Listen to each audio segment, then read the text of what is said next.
last week. We were really busy and I just could not squeeze in a video.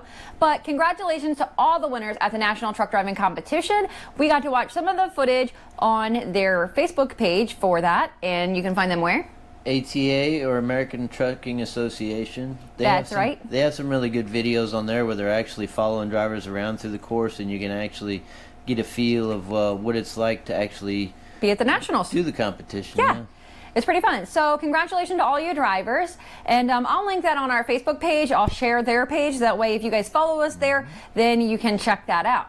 All right, so I told you it was a two-part series of truck rodeos. So what are the other areas? There's 3 sections of a state level and national level competition. And we showed you the driving portion last week, and that was pretty fun. Sorry, I know the video was a little rocky, it was crazy, but that footage is old footage. It was shot from my cell phone before cell phones really came a long way, okay? So yeah, we know it was bumpy, but you get the point, all right? So the other parts, how does every state competition and national competition start out?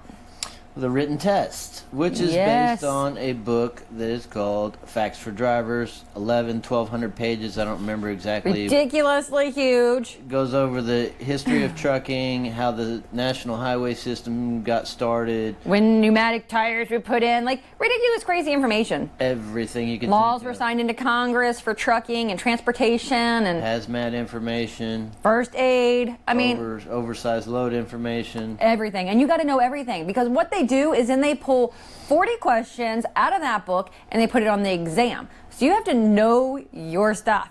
And honestly, the test, that written exam, is where winners come about.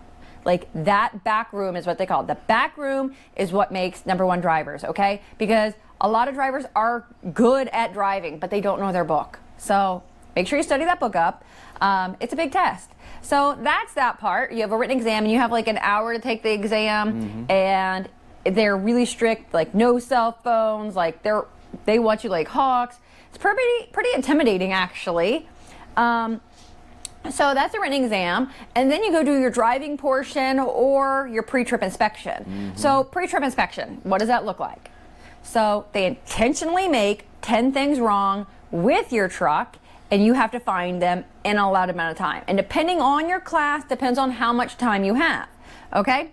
So they make things like as small as taking the cotter pin out of your brake chamber to as something as silly as, some people would think it would be silly, but putting a empty beer can in the cup holder and all you see is the top rim, and most people think that it's a Pepsi can. Sometimes there has been a plastic baggie up above the visor that has oregano in it, which would simulate a controlled substance, which obviously is illegal. Can't be in the truck.